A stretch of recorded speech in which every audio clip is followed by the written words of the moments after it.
pertama, pendahuluan. Joyko Donut and Coffee adalah salah satu brand lokal Indonesia yang dikenal dengan produk donat premium, kopi dan yogurt. Didirikan pada tahun 2005 oleh Joni Andrean. Joyko telah menjadi pelopor di industri F&B dengan ekspansi yang sukses di pasar Asia Tenggara seperti Malaysia, Filipina, dan Singapura. Brand ini dikenal karena inovasi rasa dan pengalaman pelanggan yang menyenangkan. Marketing mix, yang pertama produk unggulan, donat premium, kopi dan Joyful atau frozen yogurt, fokus pada inovasi rasa seperti avocado, Isaprio dan Al Capone. Yang kedua, harga atau price. Strategi harga kompetitif dengan menargetkan kelas menengah, diskon bundling untuk pembelian banyak. Yang ketiga, lokasi atau place. Outlet di pusat pembelanjaan strategis, sistem penjualan online melalui aplikasi dan layanan delivery. Yang keempat, promosi atau promotion.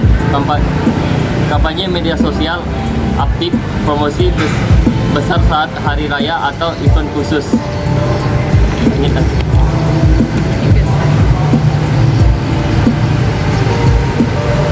Yang kedua, segmentation, targeting and positioning.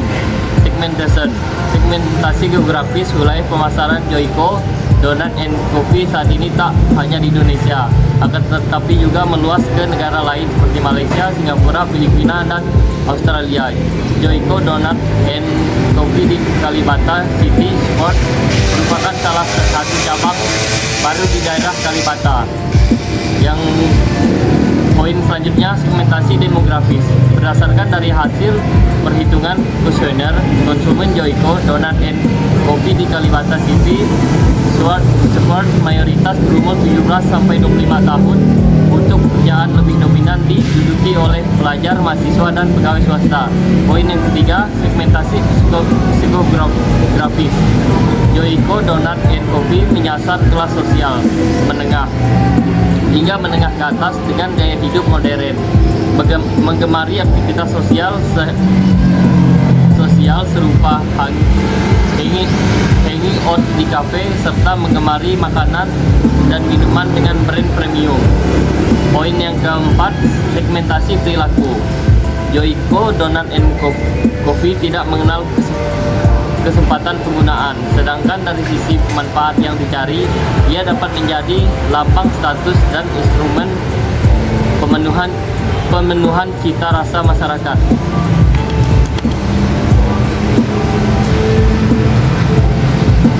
Nah, selanjutnya, target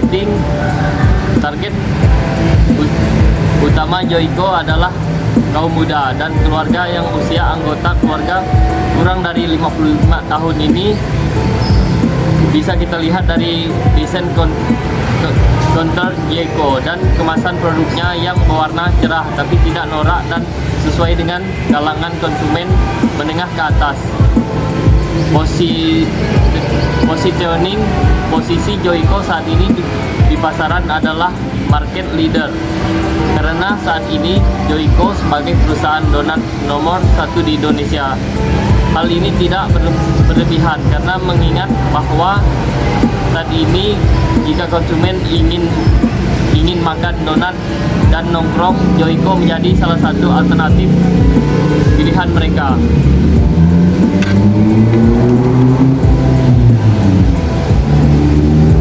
Selanjutnya yaitu temuan observasi. Yang pertama, competitive advantage atau keunggulan kompetitif. Produk unik. Joyko terkenal dengan inovasi rasa donatnya seperti Al Capone atau lapisan almond dengan white coklat yang menjadi ikon. Yang kedua itu kualitas tinggi, menggunakan bahan berkualitas premium yang membuat produk memiliki rasa yang konsisten di berbagai negara. Yang ketiga, brand experience, desain outlet yang modern dan cozy menciptakan pengalaman berbelanja yang menyenangkan, membuat pelanggan merasa istimewa. Yang keempat, harga terjangkau, dibandingkan dengan pesaing internasional seperti Krispy Kreme atau Starbucks. Jeko menawarkan produk dengan harga yang lebih ekonomis tanpa mengorbankan kualitas. Selanjutnya yang kedua, identifikasi elemen pemasaran internasional. Pertama, adaptasi rasa lokal. Di pasar Filipina misalnya, Jeko memperkenalkan rasa yang sesuai dengan preferensi masyarakat lokal. Ini menunjukkan bahwa Jeko peka terhadap kebutuhan konsumen di setiap negara. Yang kedua, distribusi melalui mitra lokal.